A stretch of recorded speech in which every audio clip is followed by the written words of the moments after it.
हमारे साथ हैं असलम शेर खान, प्रधानमंत्री कार्यालय में मंत्री रह चुके हैं और भारतीय हॉकी टीम के हीरो माने जाते हैं।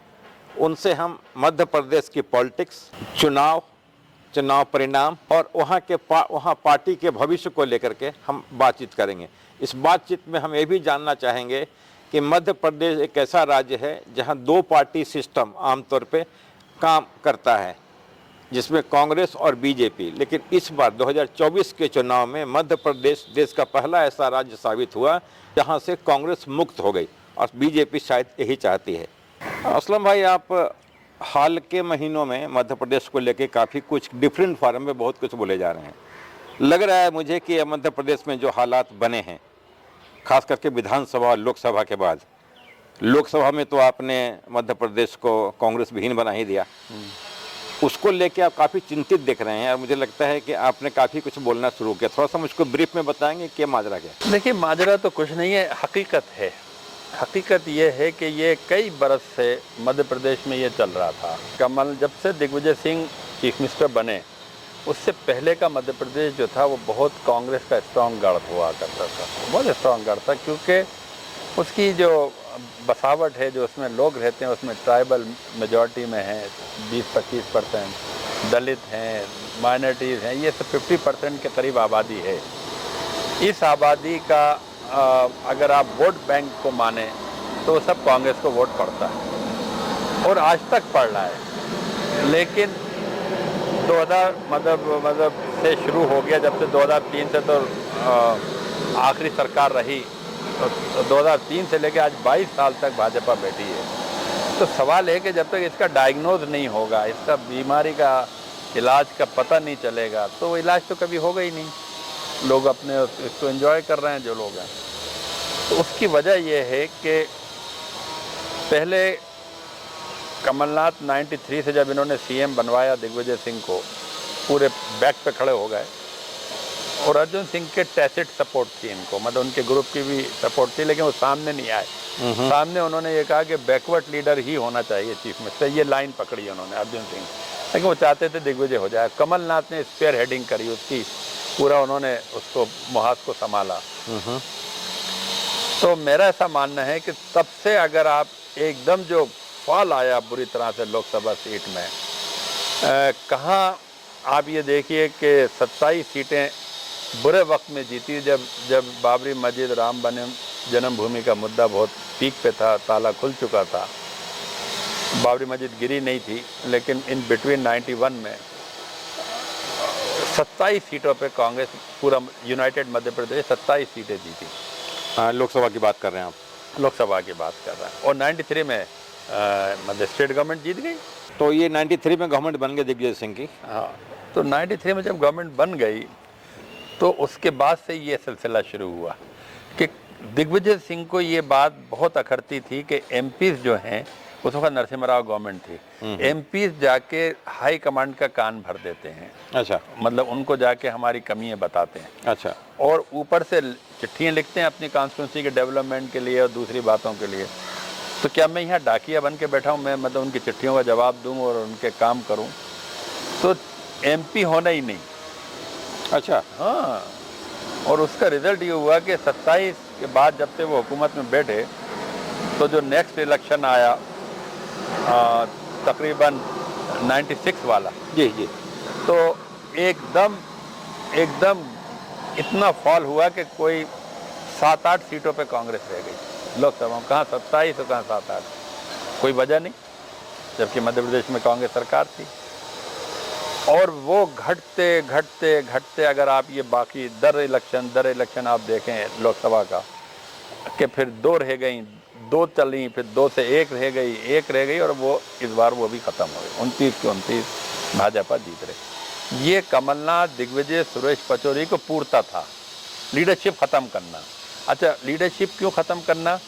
कि ट्राइबल में से लीडर ना बनना चाहिए, पिछड़ों में से लीडर नहीं बनना चाहिए, दलितों में लीडर नहीं पैदा होना चाहिए, माइनॉरिटी का लीडर पैदा नहीं चाहिए। और ये एक फ्यूडल जो कैरेक्टर था इन लोगों का, एक कि ये हमारी कांग्रेस है और हम जिसको चाहेंगे पॉलिटिक्स में हम बढ़ाएंगे, जो हमारे साथ अंगूठा कटवा के आएगा, कि जब ये श्योर हो जाएगा कि हमें लीडर नहीं बनना होगा दलित में, ट्राइबल में, माइनॉरिटी में। अच्छा, तो हम आपको है ना चुनाव का टिकट लेने देंगे और या फिर आप जीत सकते हो जीतो। लेकिन जीतना फिर भी उनकी स्कीम में नहीं था। ये जुल्म जो हो रहा था मध्य प्रदेश में, ये कई बरस से चल रहा था। अब सवाल यहाँ आके जब ये राहुल गांधी का दौर आ गया, राहुल गांधी प्रेसिडेंट बना 19 में और अल्टीमेटली उसकी समझ में आना शुरू हुआ। वो डे 1 से इस बात से वो नाराज़ था अपने मतलब मदर से कि ये जो किंग पिन बैठा हुआ है दिल्ली के अंदर अहमद पटेल, आप अहमद पटेल को हटाइए, जो क्योंकि पूरा अहमद पटेल रन कर रहा था। और उन्होंने 2 ग्रुप बना के, सोनिया जी ने 2 ग्रुप बना के कांग्रेस को हैंडल कर रही थी। एक अहमद पटेल को हेड कर दिया था जो लार्जर था, और दूसरा अंबिका सोनी को, जो संजय गांधी के ज़माने की यूथ लीडर थी, जिनके अंदर गुलाम नबी आज़ाद, आनंद शर्मा वगैरह, वो एक कैंप बनाया, 2 कैंप बना दिए। तो नेचुरल है कि ये लोग अपने मफाद में थे, इनका कोई इंटरेस्ट तो था नहीं कि पार्टी। फिर इन लोगों की भी वही स्कीम ऑफ थिंक थी कि कोई ऑल इंडिया में कोई लीडरशिप नहीं आना चाहिए पॉलिटिक्स में, कोई पनप नहीं पाया था कि इनके किंगडम को खतरा ना हो। करेक्ट। तो ये जो खेल चल रहा था, अब सवाल है कि ये बात मुझे सब मालूम है, क्योंकि मैं चूँकि हो सकता है मैं डिफरेंट फील्ड से आया, तो मैं सब इन चीज़ों के लिए तो पॉलिटिक्स में आया नहीं था। राजीव जी लेके आए थे, मैं उस देश हित में आया था, देश के लिए काम करने का आया था। यहाँ तो मतलब उसकी पूरी वो बदल गई, नोयत ही बदल गई कि आपका कोई पर्पज़ नहीं हो, जो कौन सा देश, कौन सी कांग्रेस, कौन सी विचारधारा, किसका हक, कुछ नहीं। ये सब हम जो तय करेंगे वो होगा। जो हमारे हाथ पे बेयत कर लेगा, जो हमारे हाथ को है ना लीडरशिप मान लेगा, हम उसको बैक करेंगे, और ख़ास तौर से वीकर सेक्शन माइनॉरिटीज़ के लिए। और अभी आपने माना कि कहा कि भारत यात्रा के बाद राहुल गांधी की स्थिति मजबूत हुई है, और दूसरा ये कि राहुल इन तमाम चीज़ों को समझ रहे थे कि 10 जनपद में क्या घट बीत रहा है, और लिहाजा वो शायद, जो आप नहीं कहना चाहते होंगे, जो मुझको लगता है कि शायद वो टकराव टालने के लिए चुप रहे। जी सीधा वो अहमद पटेल से टकराव नहीं लेना चाहते थे कि मैसेज गलत जगह बाहर। लेकिन अभी जो गुजरात में उन्होंने कहा कि हमको सफाई करनी पड़ेगी, हमको उन लोगों को पहचान करनी पड़ेगी जो हमारे यहाँ रह करके कांग्रेस बीजेपी के लिए काम कर रहे हैं। देखिए, गुजरात का जैसे उन्होंने अपनी स्पीच में कहा, बहुत अच्छी बात आपने कही कि गुजरात की जो उसकी स्पीच है उसके बहुत बेहतर मायने भी निकाले जा सकते हैं, कि उन्होंने तो अपने अंदाज में कहा। मैं मानता हूँ गुजरात एक वाहिद स्टेट है जिसकी हिस्ट्री में, इंडिया की डेमोक्रेटिक हिस्ट्री में, कांग्रेस के मूवमेंट में, जो उन्होंने खुद कहा कि महात्मा गांधी और सरदार पटेल का ये प्रदेश था, जहाँ से कांग्रेस की विचारधारा पैदा हुई थी, कांग्रेस की सोच एक पैदा, गांधी का प्रदेश, हाँ, गांधी का प्रदेश था। वही एपिक सेंटर बना इस देश का। आप देखिए तो वो एपिक सेंटर है देश का गुजरात। वहीं से नरेंद्र मोदी और अमित शाह की जोड़ी निकली, वहीं से अहमद पटेल निकले, और ये सब के सब कांग्रेस अहमद पटेल चला रहा है और भाजपा को नरेंद्र मोदी और अमित शाह जी चला रहा है। तो गुजरात मॉडल पे जहाँ उन्होंने जाके बोला, वो बिल्कुल सही जगह पे बोला, क्योंकि अहमद पटेल ने पूरी गुजरात की लीडरशिप को मार दिया। इस काबिल नहीं रखा कि कोई कांग्रेस का इतना बड़ा लीडर, क्योंकि वो तो एपिक सेंटर था, वहाँ कांग्रेस भी लौट सकती थी या भाजपा लौट आई। तो उसमें उसका भी यही लॉजिक थी कि किसी तरह से कोई आदमी लीडर पैदा ना हो, चीफ मिनिस्टर नहीं बनना चाहिए। और उधर मोदी जी क्या फरमा रहा है कि अगर तुमने गुजरात जिता दिया तो फिर मियाँ अहमद पटेल मुख्यमंत्री बनेंगे। देखो तो आप, अच्छा। और यहाँ दिल्ली में भी ये, और पूरे देश में ये कि अहमद पटेल के बगैर पत्ता नहीं हिलता कांग्रेस पार्टी में। तो बड़ा लीथली और बड़ा दुर्भाग्य के साथ जो है ना हिंदुस्तान की कांग्रेस को बर्बाद किया। आपकी बातचीत से लग रहा है कि कहीं ना कहीं अहमद पटेल बीजेपी के संपर्क में थे, या फिर बीजेपी से किसी लेवल पे कुछ समझौता था, लिहाजा किसी को नेता नहीं बनने दिया, और वहाँ को लेके काफ़ी इंटरेस्ट भी नहीं दिखाया इन्होंने। मेरा ख्याल इसमें थोड़ा सा और इसको आप व्याख्या ऊपर। ओके जी। अहमद पटेल, और एक स्पीच में मैंने जब ये 14 का जब इलेक्शन लड़ रहे थे नरेंद्र मोदी जी, तो उन्होंने एक स्पीच में ये कहा कि हमारे और अहमद पटेल के बड़े करीबी रिश्ते रहे हैं, और हम उनको घर के नाम से, उनको है ना बाबू भाई के नाम से, उनको ये मंच से उन्होंने कहा। अच्छा, ओके, कि हाँ। हम उनको अहमद पटेल से नहीं जानते, हम बाबू भाई से जानते हैं। तो इसका मतलब है कि अहमद पटेल इस बात के लिए, उनके लिए एक कुदरती तौर पे उनके लिए हेल्पफुल हो रहे थे कि वो किसी को कांग्रेस को बढ़ने नहीं दे रहे थे, वो बीजेपी को ग्रो करने का मौका मिला। नरेंद्र मोदी जी ने जिस तरह से मुख्यमंत्री पद लिया वो भी सबको पता है कि केशव भाई को गिरा के लिया, जबकि उन्हीं की गवर्नमेंट थी। तो उन्होंने एक बार लेने के बाद जो प्लान करा वो फिर उनकी स्कीम ऑफ थिंग थी, जो उन्होंने गुजरातियों को ध्यान में रख के करा। लेकिन अहमद पटेल उनके लिए आइकॉनिक रहा कि अहमद को सामने रख के वो इलेक्शन जीत रहे थे। और आप यकीन मानिए तीनों इलेक्शन जीते, वो 2003 का और 2000 बाद के जो लेके वो 2 टर्म 3 टर्म वहाँ से रहे, वो हमेशा मुसलमानों को आगे करते थे कि मियाँ मुशर्रफ अगर आपने तो फिर आतंकवाद यहाँ आएगा। जो वो कौन से मंदिर पे अटैक हुआ था, जो एक सोमनाथ, नहीं सोमनाथ नहीं, वो जो दूसरा एक आइकॉनिक मंदिर बना है वहाँ पर है ना, वो आतंकवादी घुस गया और फिर ये कहा कि मियाँ मुशर्रफ अक्षरधाम मंदिर के बारे में, अक्षरधाम, तो ये मामला जो है उनका मामला आ जाएगा कि फिर मियाँ मुशर्रफ करा जाएगा। कहीं ना कहीं मियाँ आ रहा वर्ड, मियाँ मतलब अहमद पटेल। अच्छा, पब्लिक भी देख रहे हैं कि अहमद पटेल के बगैर कोई फैसले नहीं होते गुजरात में। तो ये बड़ा डायरेक्टली इनडायरेक्टली टोटल बीजेपी को स्ट्रेंथन करता चला गया। ये लोग बहुत ही डायनेमिक लीडर थे दोनों, इन्होंने फिर हिंदुस्तान की तरफ एंगल कर दिया। कभी आपको ऐसा लगा इसके बीच में कि राहुल गांधी के पिछले शनिवार गुजरात में जो उन्होंने कहा, उनका इशारा अहमद पटेल की तरफ था, क्योंकि वो उस राज्य में बोल रहे थे, उनको इस बात की जानकारी थी कि अहमद पटेल ने यहाँ किसी को पनपने नहीं दिया और आपस में लड़वाते रहे, लिहाजा उन्होंने यह बात वहीं कही है कि हमें अंदर में छिपे हुए लोगों को पहचानना होगा। नहीं, मुझे लगता है कि वो शुरू से मेरा जो, क्योंकि मैं समझ सकता हूँ कि वो जो उसको रिलेक्टेंट, जो आपने भी जो रिलेक्टेंट लीडर दिख रहा था, वो जो रिलेक्टेंटनेस थी वो इसी बात पे थी कि मुझे अहमद पटेल और गुलाम नबी और ये सब सिस्टम नहीं चाहिए पुराना, है ना। मैं अपनी एक माइंड से है ना इस कांग्रेस को लीड करूँगा। लेकिन उनकी जो वालदा थी, जो मदर थी, वो ये कहती थी कि अगर तुमने हटाया और छेड़ा तो ये तुम्हारा जीना हराम कर देंगे, ये कहीं कांग्रेस में रिवोल्ट ना हो जाए, फिर अपन लोगों की। इनको मतलब अहमद पटेल को सब पूरा होल लॉट। ओके, आप जो AICC चला रहा था, वर्किंग कमेटी जी थी, ये रिवोल्ट कर देंगे अगर हमने इनको निकाला। क्योंकि ये एक दो ग्रुप के हिसाब से ये दोनों पर्पस दोनों का अलग नहीं था।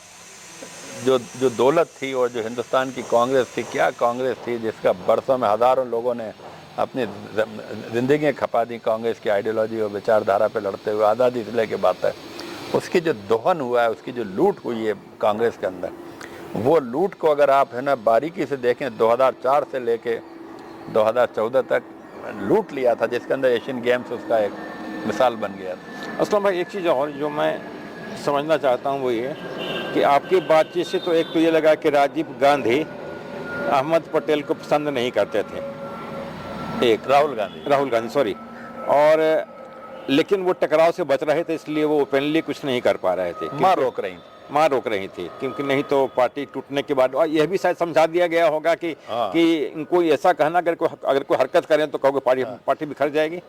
अहमद पटेल ने ऐसा कहा। मैं ये जानना चाह रहा हूँ कि यह समझने के बाद भी क्या ये कारण था कि जब राहुल गांधी 2018 में अध्यक्ष बने, 19 में इस्तीफा कर दिया लोकसभा चुनाव हारने के बाद, तो उनको सपोर्ट कांग्रेस का नहीं मिला, राहुल गांधी को नॉमिनेट हुए, सपोर्ट नहीं मिला, और लगता है कि उनको पार्ट टाइम पॉलिटिशियन के रूप में जो एक तमगा दिया गया। आप इसको और ब्रूटली कह सकते हैं कि उसको इन सब ने बर्बाद कर दिया। वो बना तो उसको निपटवा दिया और बुरी तरह से हरवा दिया, उसको 40 पे टिका दिया।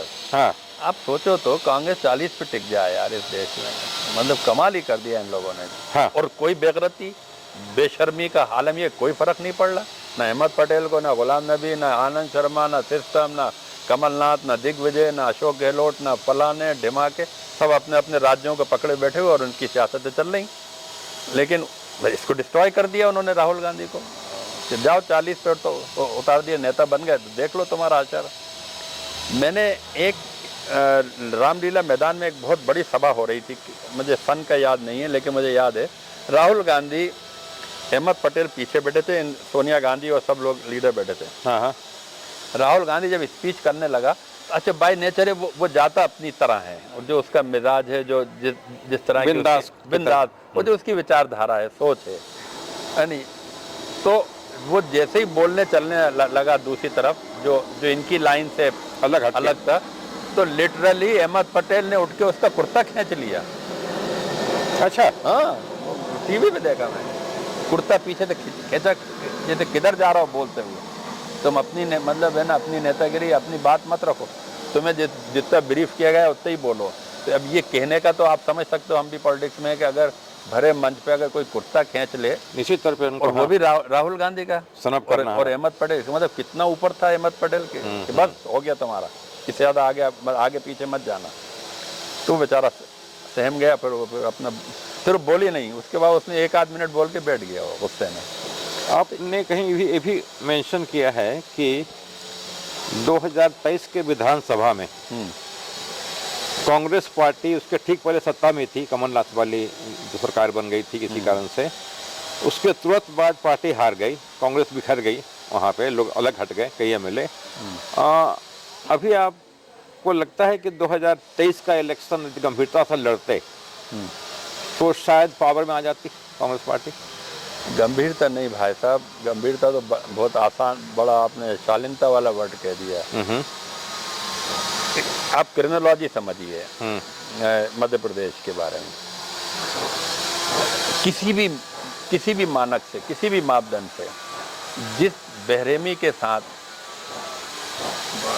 भारतीय जनता पार्टी की लीडरशिप ने सरकार तोड़ के गिराई, जिसमें 22 एमएलए तोड़े गए और बेंगलोर ले जाए गए, 22, 24, 25, 26 जितने भी, क्या कोई आदमी है ना पीसीसी अध्यक्ष रह सकता था उसके बाद? मतलब तो शर्म के मारे चुल्लू भर पानी में डूब मरना चाहिए था कि तुम्हारी अभी बड़ी मुश्किल से तो हुकूमत आई और तुम्हारी वो है ना एमएलए गिरा गया, और तुम्हें ब्लेम करते हुए मतलब गिरा गया कि कमलनाथ के लिए मतलब अध्यक्ष भी थे और चीफ मिनिस्टर भी थे, कि साहब जब मिलने जाओ बात ही नहीं करते, खड़े खड़े मतलब है ना एमएलए से कहते हैं चलो चलो चलो चलो बाद में बात करेंगे, चलो चलो, तो उनके साहब चलो चलो तो तुम भी चलो चलो। अच्छा, तो अल्टीमेटली, और उसके बाद कमलनाथ ने इस्तीफा नहीं दिया पीसीसी प्रेसिडेंटशिप से, चीफ मिनिस्टर तो गई और शिवराज बन गए। तो कहीं ना कहीं मेरा मानना है कि मतलब ऐसा मेरा सोचना है कि वहीं से वो है कि उसी वक्त इनके जब ये चीफ मिनिस्ट्री में जब लोकसभा हो रही थी, तो ये भी सही है कि चीफ मिनिस्टरों को ये होता है कि फंड्स भिजवाइए आप पार्टी के लिए हेडक्वार्टर। अच्छा, आप इनकी जानते हैं, इनका मोटस ऑपरेंडी बहुत ही ख़तरनाक है आज की लीडरशिप का, कि वो ये सब चीज़ों को टेक केयर करते हैं। उन्होंने छापे डालो इनके घरों पे, तो सीबीआई ईडी के चीफ मिनिस्टर के घर पे छापे पड़ रहा हूँ, ये उनके भांजे को अरेस्ट किया था, वो भांजे को अरेस्ट किया, और कोई एरिया नहीं छोड़ा जहाँ उनके वो जो मिगलानी के घरों पे छापे, उसके बच्चों पे छापे, पूरा खंगाल मारा और उनकी सब जब्त कर ली प्रॉपर्टीज और पूरी उनकी एक्टिविटीज, और कैश भी जब्त करा उसके, कक्कर के पास 10 करोड़ रुपए मिला उसके फ्लैट में, और इसका जो मुइन था सेक्रेटरी जो था ना ट्रेजरर का जो एआईसीसी को, उसके घर पे छापा मारा, उसमें वहाँ से पैसे लिए, कुछ करोड़ रुपए हो सकता है इनके घरों से भी निकले होंगे, वहाँ तुगलक जान का घर।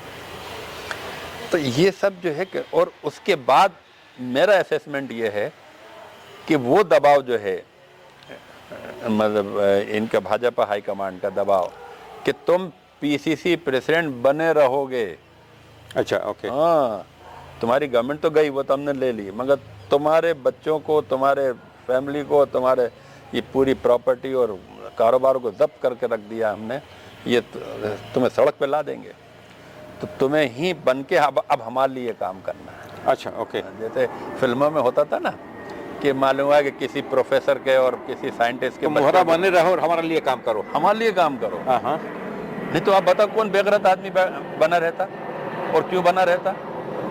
जब एमएलए सब मुंह पे मार के चले गए तो फिर बनने का क्या मतलब? तुम दोबारा जिताने के लिए तो बने नहीं, फिर ना तुम्हारा वो कोई हदफ था कि तुम दोबारा बनाओगे, तुम्हारे इसलिए तुम संघर्ष कर रहे हो, तुमने तो बनी भी खो दी। और जब इनकी गर्दन पकड़ ली वहां पर उन्होंने और कहा कि बैठे रहो, तुम में से अभी हमें काम और लेना, तब तक नहीं तो तुम्हारी सब प्रॉपर्टियां अटैच है हमारी। वो काम क्या था, क्या काम लेना था? वो ये था कि 2023 का इलेक्शन तुम हमें जितवा के दोगे। अच्छा, बीजेपी की शर्त थी? शर्त थी। कांग्रेस, क्योंकि देखो बीजेपी कभी मध्य प्रदेश में नहीं जीत सकती इतने लंबे तक, जब तक कि ये लोग कन्वाय नहीं कर जाए, ये मिले नहीं, चाहे कमलनाथ, दिग्विजय और पचौरी, ये अगर नहीं मिलते तो उनका मतलब मकसद हल नहीं होता था। कभी भी हार सकते थे, कोई भी मतलब ट्राइबल लीडर खड़ा हो जाता। और आप देखिए कभी कभी मतलब पूरे जो उसके रीजन है, मालवा का, विंध्य प्रदेश और मध्य भारत, कभी कभी एकदम पलटा हो जाता है वहाँ पर, मतलब सीटें कांग्रेस में चली जाती हैं, क्योंकि कांग्रेस एक उसकी रूए रवा है, एक सेक्युलर स्टेट है, इसलिए उसकी ताकत है। और 40% वोट गिरता है। आप बताइए मध्य प्रदेश में 40% वोट हमें मिल रहा है और 43-44% वोट भाजपा को मिल रहा। भाजपा की तो 160 सीटें बन रही हैं और हम 40 में साली 50-60 से ऊपर नहीं बढ़ पा रहा है। अच्छा, हाँ हाँ हाँ। तो हमारी वो कम से कम 50 सीटें कहाँ जा रही हैं? वोट तो पड़ रहा है। तो यही इनकी अंडरस्टैंडिंग है कि हमें वो कैंडिडेट चाहिए। तो क्या होता है कि इलेक्शन के डायनेमिक्स अलग होते हैं, वो ये नहीं देखती वहाँ की लोकल जनता के। मालूम है भाजपा के MP मतलब MLA को हराना है, अच्छा अब हराना है तो ये समाज है, ये समीकरण है। अब अगर कांग्रेस पार्टी ही उसकी प्रतिद्वंदी पार्टी है, अगर कांग्रेस किसी मुसलमान को दे देगी तो ये इलेक्शन उसका जो हारा हुआ MLA जो हारने जा रहा है, और उसको एक तरह से राहत की सांस हो गई कि अब मेरे लिए आसान हो गया पोलराइज करने के लिए। मुझे यहाँ पर फलाने के समाज के टिकट चाहिए, ताकि उसके समाज को टिकट मिलते ही उसकी जीत सुनिश्चित हो जाएगी। अच्छा, तो ये टिकट कौन तय कराएगा? ये दिग्विजय, कमलनाथ, पचौरी टिकट तय कराएगा। आपके कहने का एक मतलब ये है कि कांग्रेस की तरफ से कौन कैंडिडेट तय हो, किस जाति का कौन सा बंदा, यह भी बीजेपी तय कर रही थी। ये भी बीजेपी तय कर रही थी जी। ये सिलसिला चल रहा था। अब इसमें एक और चीज हो रही थी कि बीजेपी फिर पैसा देती थी। अच्छा, कि भाई हम तुम्हारे को, हमें कमज़ोर कैंडिडेट दिलवा दो, फलानी समाज का फलाना आदमी आप तय करो, लेकिन हमें समाज पर्टिकुलर चाहिए, क्योंकि समीकरण समाज पे चले जाते हैं। और वैसे नेक टू नेक हैं दोनों ही पार्टियाँ, तकरीबन 30-30 वोट की तो पार्टी हैं। 30% वोट उनका पक्का है, 30% हमारा पक्का है। यहाँ से रेस शुरू होती है। अब समाज अगर उसमें पिट गया और गलत टिकट मिल गया तो वो एज कर जाएगा। बिल्कुल बिल्कुल। 5,000-10,000 वोट से चुनाव जीत जाएगा, इससे ज़्यादा जीतते नहीं। तो ये जो काम हो रहा था, इसका फिर इन्होंने मुआवजा लेना शुरू कर दिया। कमलनाथ, दिग्विजय। मुआवजा क्या मतलब हुआ? भाई हम आपको मतलब है ना, आपके सामने हम एक कमज़ोर कैंडिडेट डालेंगे तो उसकी क्या कीमत दोगे? अच्छा अच्छा, ओके। तो मेरा असेसमेंट ये है कि कम से कम एवरेज कम से कम ये है ना 2 करोड़ का आएगा इनका 50 सीटों का। मीन्स आप ये करेंगे 100 सीटों पर जी, ये 100 सीटें बर्बाद करेंगे कांग्रेस की, जिसमें से 50 बीजेपी पक्का जीत ही लेगी, ठीक है ना। तो ये क्या करते हैं, फिर ये टिकट बेचना शुरू कर देते हैं। तो अब अगर भाजपा ने किसी आदमी से कह दिया कि भाई ये 3 करोड़ रुपए लीजिए, राजीव जी आप जाके टिकट ले, आप है ना कांग्रेस का टिकट ले आइए हमारे लिए, 3 करोड़ हम दे रहे हैं, और आप ऐसा करो 1-8 करोड़ जिसको दिल्ली में देना हो उसको दे दो, 1-8 करोड़ तुम खा लेना, और 25-50 लाख का दिखावे का चुनाव लड़ा के तुम्हारा, चाहे तुम 2 करोड़ ही खा जाओ या वहाँ किसी को 2 करोड़ रुपए दे के टिकट 3 करोड़ तो हमसे ले जाओ, और हमारी सीट को, हमारी जीत को है ना सुनिश्चित करिए।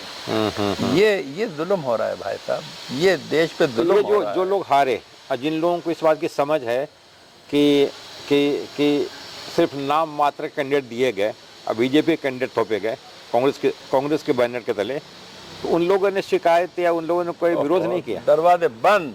अच्छा, ओके। कोई मिलता ही नहीं उनसे, हारे वालों से। लोकसभा का MP हार के मिल ही नहीं सकता, ना सोनिया गांधी से, ना ये 24 अकबर रोड। बस हो गया तुम्हारा काम। बताइए, ऐसे पार्टी चलती है?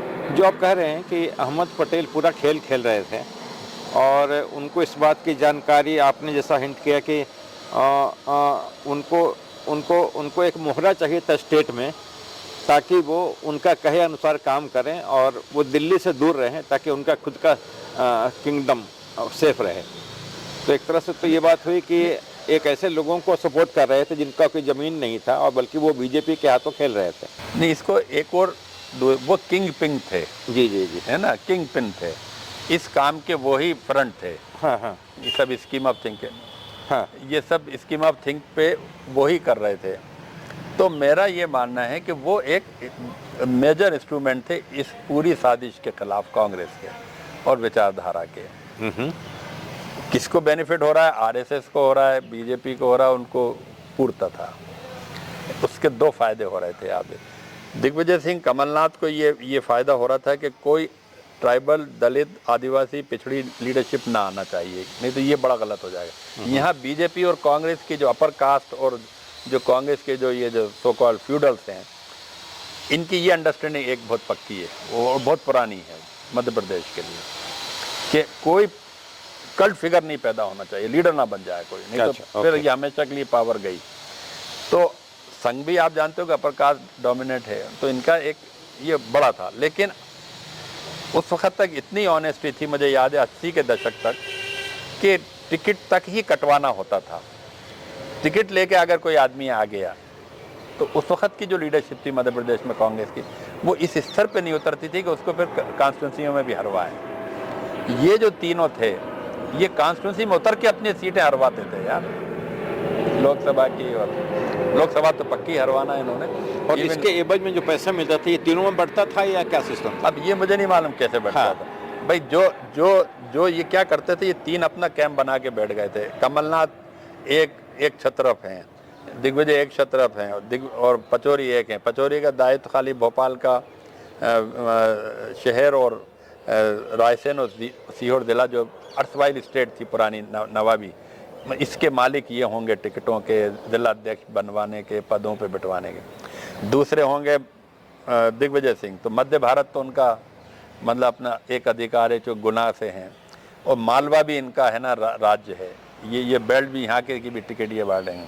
कमलनाथ जो थे वो महाकौशल के कि 35-40 टिकट आदिवासी इलाकों के, जितने आदिवासी क्षेत्र हैं, दलित हैं, उनके टिकट ये बांटेंगे, कुछ जनरल भी हैं। तो ऐसे बांट के ये अपने अपनी सीटों को फिर क्लब कर लेते थे कि अपन को मान लीजिए कि मतलब उनको ये लग रहा है कि यार यहाँ पर सरकार नहीं बनना है, तो उनको कोई ऐसा लीडर नहीं चाहिए जो उनके एमएलएशिप में उनके बाहर जाए। अगर फिर भी बाय डिफ़ॉल्ट आ जाए, जैसे आ गई 2018 में बाय डिफ़ॉल्ट आ गई, 114 आ गए, वो 107 रहेगा बीजेपी, तो फिर चीफ मिनिस्टर हम ही बने।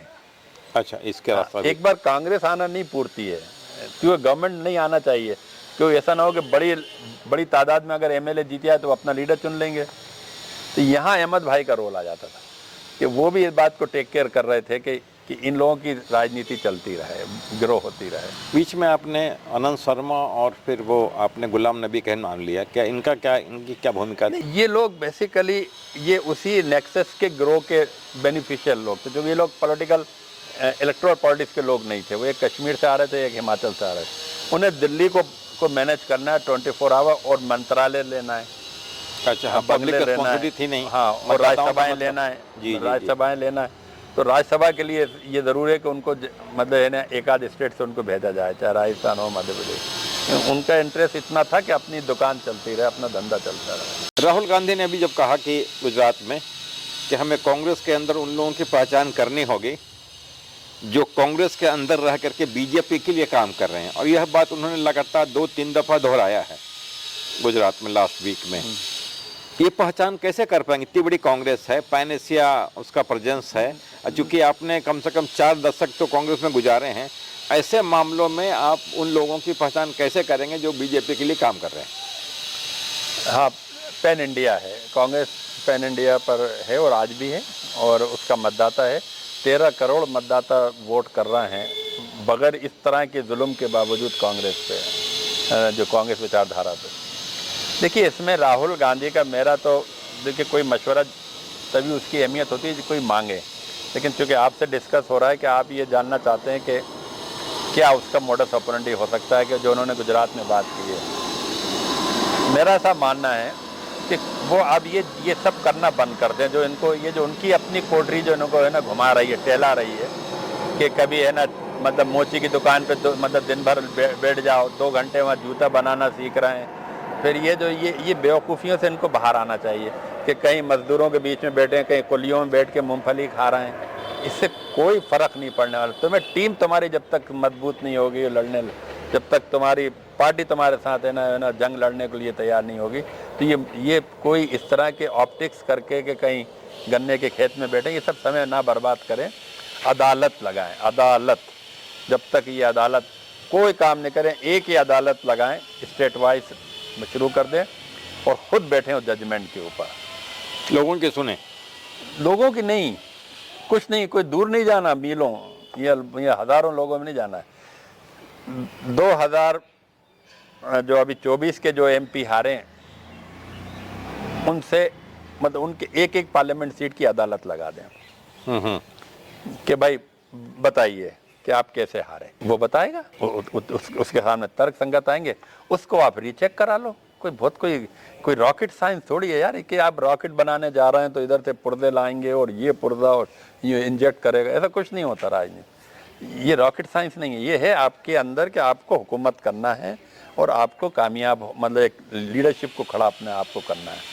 तो आपने जैसे ही ये लगाया तो वो कैंडिडेट ने आपको सब बताया तो वो भी अपनी तैयारी से आएगा, बिल्कुल, उससे क्या दुश्मनी, वो तो ख़त्म हो गया। वो कहेगा राहुल जी अगर ये जो आपने ये नहीं करा तो इन लोगों ने मेरे साथ ऐसा जुल्म करा, ऐसा जुल्म करा, ऐसा जुल्म करा, नाम लेगा वो 1 to 1 में नाम भी लेगा। तो ये लगता है कि वो लोग बोलने की स्थिति में हैं जब बुलाया जाएगा? 100 टाइम बोलेंगे, ओके, बहुत लाउड एंड क्लियर बोलेंगे 1 to 1 राहुल गांधी से। हो सकता है कि एक बार वो किसी और के सामने ना बोलें, क्योंकि वो ये सोचेंगे यार मेरी जो बाकी ज़िंदगी बर्बाद कर देंगे ये लोग, ये मुझे ख़त्म कर देंगे। अदालत लगा के बैठ जाएं और अपने हिसाब से बुलाएं और उसके जो चेक है उसको आप फैक्ट को चेक करा लीजिए कि जो इसने बताया कि ये सही है, तो आपके पास बहुत लोग मिलेंगे तो आपको ये फीडबैक आ जाएगी। ये प्रथा इतनी मानवीय प्रथा है इस नेहरू गांधी परिवार की, जिसके हम भी पैदावार हैं। जी जी जी जी। मैंने जब भी इंदिरा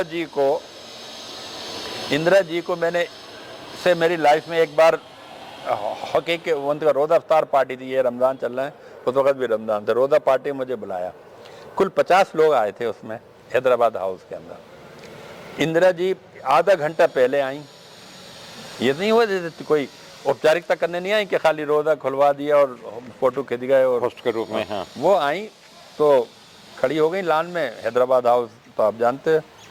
तो मुझे भी इनविटेशन आ गया था। ये बात है कहीं समवेयर 83 की है ना, 83 की बात है। तो मैं भी गया था, मैं बड़ा एक्साइटेड, मुझे कार्ड आ गया इंदिरा जी का, प्राइम मिनिस्टर। तो मुझे एक आदमी को, मैं उन 50 आदमी जो कुछ शायद एम्बेसडर्स लोग थे ये मुस्लिम ममालिक के और कुछ और जाने माने हों गणमान्य, लेकिन उस 50 आदमी में एक आदमी मैं जानता जिसका नाम था MJ अकबर। अच्छा, ओके। MJ अकबर भी थे, एडिटर थे उस ज़माने में। तो मैंने MJ भाई को मैं जानता था, मैंने कहा यार MJ भाई ये बताओ कि क्या हम इंदिरा जी से बात कर सकते हैं? अच्छा, हाँ, क्योंकि वो खड़ी थी लान में, तो हम ऐसे तो घुस नहीं सकते, हमें नहीं मालूम। तो उन्होंने मुझसे कहा कि बेवकूफ़ अपन को बुलाया किस लिए गया है, इंदिरा जी जानना चाहती हैं देश में क्या चल रहा है और ये एक अपॉर्चुनिटी है उनको माइनॉरिटी से बात करने की।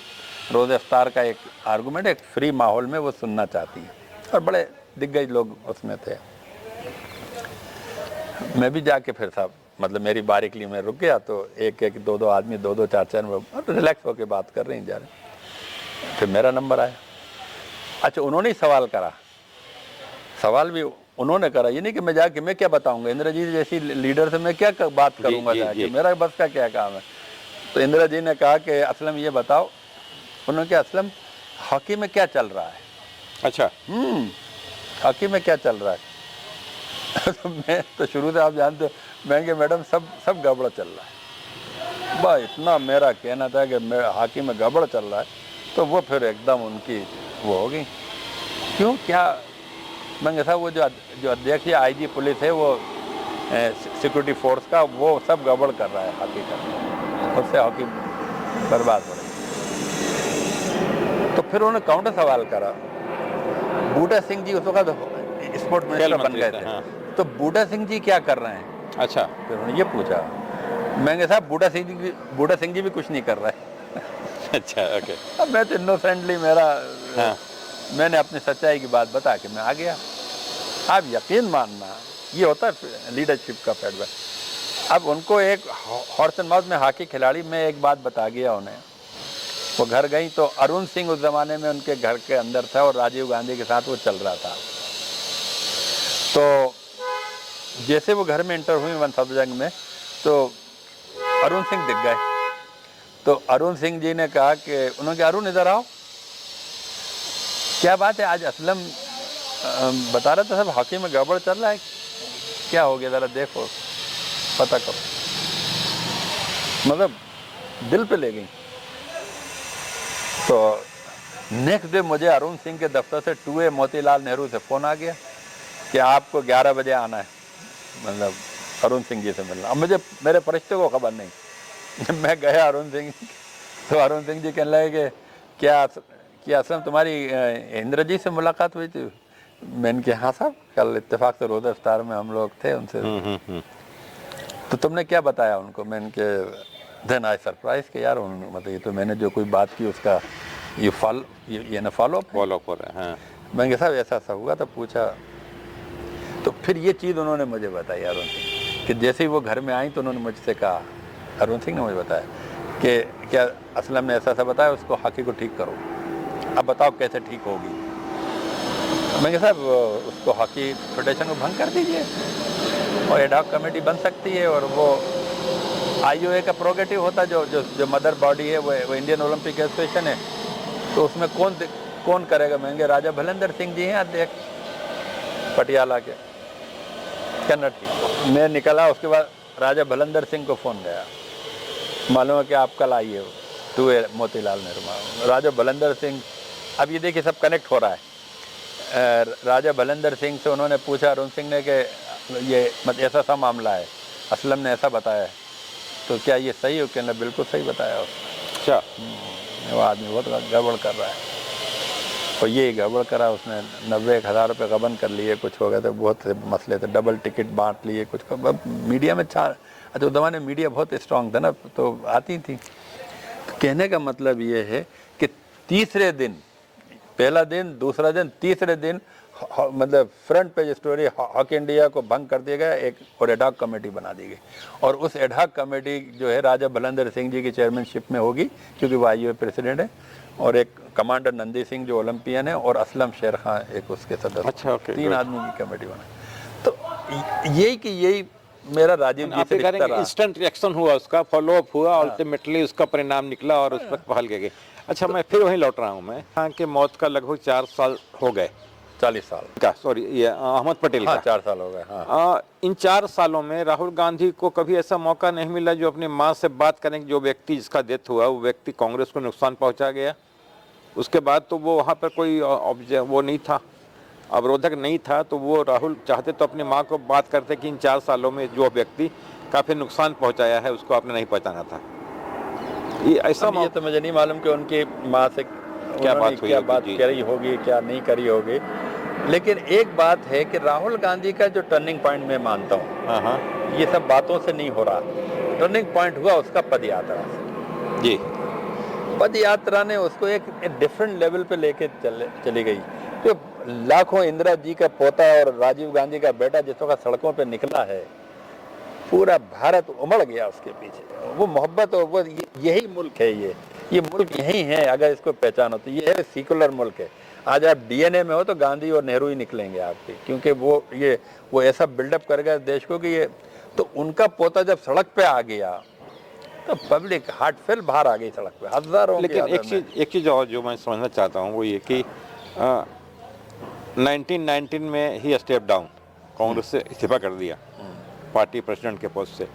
उसके तुरंत बाद उनका पीछा फिर किया गया कि इस व्यक्ति को इतना डैमेज करते रहो, निशाने पर रखो कि इसके खिलाफ एक ग्रुप बना दो, और ग्रुप G23 बन गया और राहुल गांधी के खिलाफ ही पड़ गया। उनके खिलाफ ही नाराजगी थी।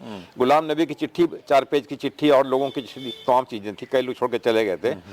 तो उसके बाद भी स्थिति नहीं बन पाई कि राहुल गांधी इन स्थितियों का काउंटर करते और खुलासा करते। खुलासा इसी जगह कर रहे हैं कि जहां इस साल चुनाव होना है गुजरात में, तो शायद नहीं, राहुल गांधी की अगर आप है ना मॉडस ऑपरेंडी समझें, उसका जो वे ऑफ में जो मैं समझा, वो is a soft man, is not an like Sanjay Gandhi, और कि बेत उठा के इनके चूतरों में 4 बेत मारता तो कूद के भाग जाते अगर संजय का जमाना होता। इवन राजीव गांधी की नाराजगी से बर्दाश्त नहीं कर पाते, वो तो शरीफ आदमी थे, ये सॉफ्ट आदमी है। इन्होंने जो अपना तरीका अपनाया वो ये अपनाया कि आप पार्टी छोड़ के चले जाओ, ऐसे हालात पैदा कर कोई दूंगा परवाह मैं नहीं, हाँ। कि मैं दरवाजे बंद कर दूंगा, मुझसे तो तुम नहीं मिल सकते। ये G20 हो या 3 हो या 25 हो, जो वो दरवाजे बंद कर देता है अपना, वो मिलता ही नहीं। भले ही वो जाके कुलियों में बैठ जाएगा, लेकिन आपसे नहीं बात करेगा, नेताओं से। वो जो उसने कहा, वो जो आसाम वाला मुख्यमंत्री, कि मैं जाके मिलने गया कि साहब मुझे बना दो CM, नहीं तो पार्टी टूट जाएगी, कुत्ता खिला रहे थे कुत्ते साहब। खिलाते रहे, तो उन्होंने बहादुर ही नहीं करा। तो ये उसका तरीकाकार है कि जिसको पार्टी छोड़ना छोड़ दो। वो साफ दिली से भी वो कहते रहते हैं कि भाई जिसको पार्टी छोड़ना छोड़ जाओ, ये उनका तरीका है। तो अगर वो, क्योंकि अभी वो ठीक करने की स्टेज पे जो है नहीं आ, वो दौर में भी नहीं आया जो जिस दौर की बात आप कर रहे हैं 19 से लेके। हाँ, ये जो गुजरात में जो उन्होंने कमिटमेंट किया कि मैं इसको ठीक करूंगा, ये पहली बार किया है। पहली बार मतलब उस तरह का कमिटमेंट आया कि मैं ठीक करूंगा, मैं निकालूंगा। तो उनका 10, ये 20, 25, उनका ये 40, निशाना 50 मध्य प्रदेश के अलावा और भी स्टेट से भी है।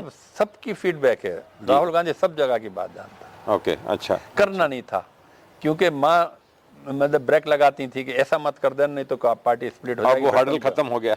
अब वो खत्म हो गया। हाँ, अब ये ओपनली कुछ कर सकते हैं। नहीं, ये जिस दिन करेंगे देश इनके साथ खड़ा हो जाएगा। ये कौन सी मतलब ये सब जो एक जो उसे पप्पू शप्पू बना के घूम रहा है ना, 1 मिनट लगेगा अगर उस फॉर्म में आ गया वो कि मैं ठीक करूंगा, और अगर वो कांग्रेस ठीक कर देगा, ये देश खड़ा हो जाएगा। आज देश का जो डिस्पेयर है, जो तकलीफ है, वो इसी बात को है कि कांग्रेस नहीं उभर रही। देखिए, देश की जनता किससे लड़े? ये जनता कोई कोलंबिया नहीं हो सकता, ये है ना, कोई क्यूबा नहीं हो सकता कि पूरी पब्लिक सड़क पे आ जाए। गरीब लोग हैं, डाइवर्सिटी का मुल्क है, पब्लिक से आप ये उम्मीद नहीं कर सकते। एक बात और आपने क्लियर नहीं किया, जो आपने कहा कि 2023 के विधानसभा में इन्होंने 50 से अधिक सीटें बीजेपी के हवाले कर दिया। ये मेरा मानना है। हाँ, आपका मानना है। तो उसके एवज में पैसे ही मिले होंगे जो आप कह रहे हैं? मिले होंगे पैसे तो कैंडिडेट के नाम पे मिले, तो पैसे इन लोगों को मिले होंगे, तिकड़ी को भी। देखो, जो उनका जो आज की हुकूमत कर रहे हैं, उनका तो ये कि किसी भी मतलब बहुत इस मामले में क्लैरिटी पे, चाहे महाराष्ट्र ले लो, कोई स्टेट ले लो, पश्चिम बंगाल, उत्तराखंड ले लो, चाहे आप है ना कोई स्टेट, पार्टी तोड़ो, ये बताओ, मतलब कीमत बताओ उनके। मैं समझता हूँ मॉडस ऑपरेंडी 3 तरीके से। भाई देखो, आपको पार्टी में हमारे साथ आना पड़ेगा, और नहीं तो आप बताइए क्या कीमत होगी। अब अगर जितने मुंह खोल दे, कोई सीट हो या लीडरशिप हो, कि भाई पैसे बताओ, उनके साथ 25 करोड़ के 30 करोड़ रुपए लो, आइए हमारे तरफ। अब अगर किसी ने ज़रा सा टेढ़ा आड़ा दिखाया कि साहब हम तो क्यों छोड़ें और क्यों हमारा, तो उनके फिर ये देखो, तो उनको फिर ईडी के सपाटे, ईडी और CBI के जब पूछते हैं, तो फिर वो उनकी ढीली हो जाती है परिवार। तो अब भी बोलो, अभी हमने ये फाइल मतलब आपका ये पॉसिबल है, अब बात करो। तो अल्टीमेटली अगर बात हो गई, तो बेचारे बहुत लोग हथियार फेंक जाते हैं, की तरफ आ जाते हैं, जिनको थोड़ा शौक होता है कि यार हम MP बन जाओ, उनके हमारी तरफ से बन जाओ MP, क्या दिक्कत हमारा। तो ये जो एक ये बात निकलती है कि लॉन्ड्री, कौन सी लॉन्ड्री कुछ नहीं है, ये इनका वे ऑफ पॉलिटिक्स है कि अगर आना है तो हमारे साथ आओ, और हम तो इस देश पे 50 साल रूल करेंगे, कर रहे हैं, उसमें 15 साल की तरफ से बढ़ ही गए। तो ये तो इनका तौर तरीका। लेकिन कांग्रेस जन जो है, वो कांग्रेस के नेताओं में नहीं है, कांग्रेस इस आवाम में है। बट जबकि तिकड़ी एक्सपोज हो गए, उसमें एक तो बीजेपी में चले गया पचौरी, 2 बचे हैं, तो अब इनका करियर क्या होगा, इनका भविष्य क्या होगा, क्या करेंगे? पब्लिक थूक रही है मध्य प्रदेश, लिटरली थूक रही है राजीव जी, थूक रही है। मैंने कमलनाथ सबको मालूम हो गया। अच्छा, ये क्योंकि मैंने तो खाली घंटी बांध दी इनके, मैंने इनको नेमिट करा, मैंने क्या करा, मैंने तो चूंकि मैंने 40 साल इनको देखा है, और कभी आमने सामने बैठ जाएं कि फिर मैं जो है ना इनकी जो कच्चे चिट्ठे खोलूंगा कि कैसे कैसे इन्होंने कांग्रेस को किस तरीके से ख़त्म करा है, मुझे सब मालूम है, क्योंकि I was witness so many thing. तो और हुआ है, और ये किस तरह दांत दिखाते हुए, हंसते हुए, कांग्रेस की ऐसी तैसी हो रही है, लेकिन ये हंसते हुए चले जा रहे हैं, कोई फर्क नहीं पड़ता। इनकी हुकूमतें चल रही है, कांग्रेस मरी खुची, जितनी बची खुची भी हो तो हमारी रहे। तो ये थे असलम शेर खान, जो भारतीय हॉकी के हीरो कहे जाते हैं, केंद्रीय मंत्री रह चुके हैं। और अभी हमने इनसे मध्य प्रदेश के बारे में, वहाँ के पॉलिटिक्स, वहाँ के नेता, वहाँ की पार्टी और चुनाव के परिणाम आदि को लेकर के हमने बातचीत की है। इन्होंने कई चीज़ों का खुलासा किया है जो कांग्रेस की बेहतरी के लिए काम आ सकते हैं। असलम शेर खान कहते हैं कि राहुल गांधी को अब एक अदालत लगानी चाहिए और उन लोगों से मिलना चाहिए जो पार्टी के बेहतरी के लिए बोलने को तैयार हैं। शायद कांग्रेस ऐसा ही करती रही अतीत में भी, और ये पुराना तरीका है और परखा हुआ तरीका है। आपका बहुत बहुत शुक्रिया।